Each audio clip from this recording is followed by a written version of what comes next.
What do you do when all your best efforts hit an absolutely immovable wall? Doesn't it seem like the times we're living in right now, this is the experience of just overall existence? Tell me the truth. How many times do you ask yourself in a day if any of it, anything you're doing matters at all? When things are this dire, shaking oneself out of the stupor of surrender becomes the most important and yet most difficult thing to do. And to conquer this inertia, even the expression of radical empathy with each other has to be militant almost. Let's talk about one battle after another. Come on. I watched this film in VistaVision format, so perhaps it's the effect of that format, or perhaps Michael Bauman's cinematography, or the relatable sadness brought on by the satire in PTA's adaptation, but I was inside one battle after another by the time the climax rolled around.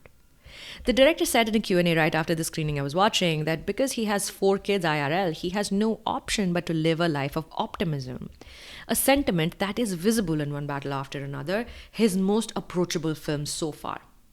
Almost in conversation with Ari Aster's Eddington for a brief bit, here too there is an indictment of a young person's understanding of the importance of disobedience.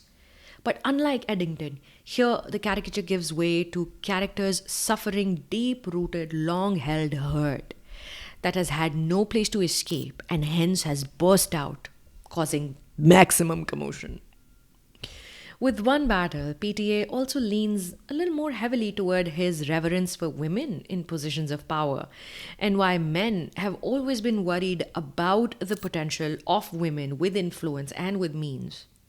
Why most oppressive systems, legal and otherwise, are at the heart of it, misogynistic institutions whose main agenda is to invisibilize the female of the species, and why it is eventually only on women to save ourselves, as well-meaning men try to learn to catch up haphazardly.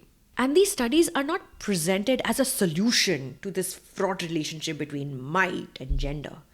But currently, as the world seems to be rapidly backpedaling and undoing a lot of work done by well-meaning feminists who have come before us, making some sort of sense of this mess via drama and high-concept satire is at least one way of engaging with the hellfire.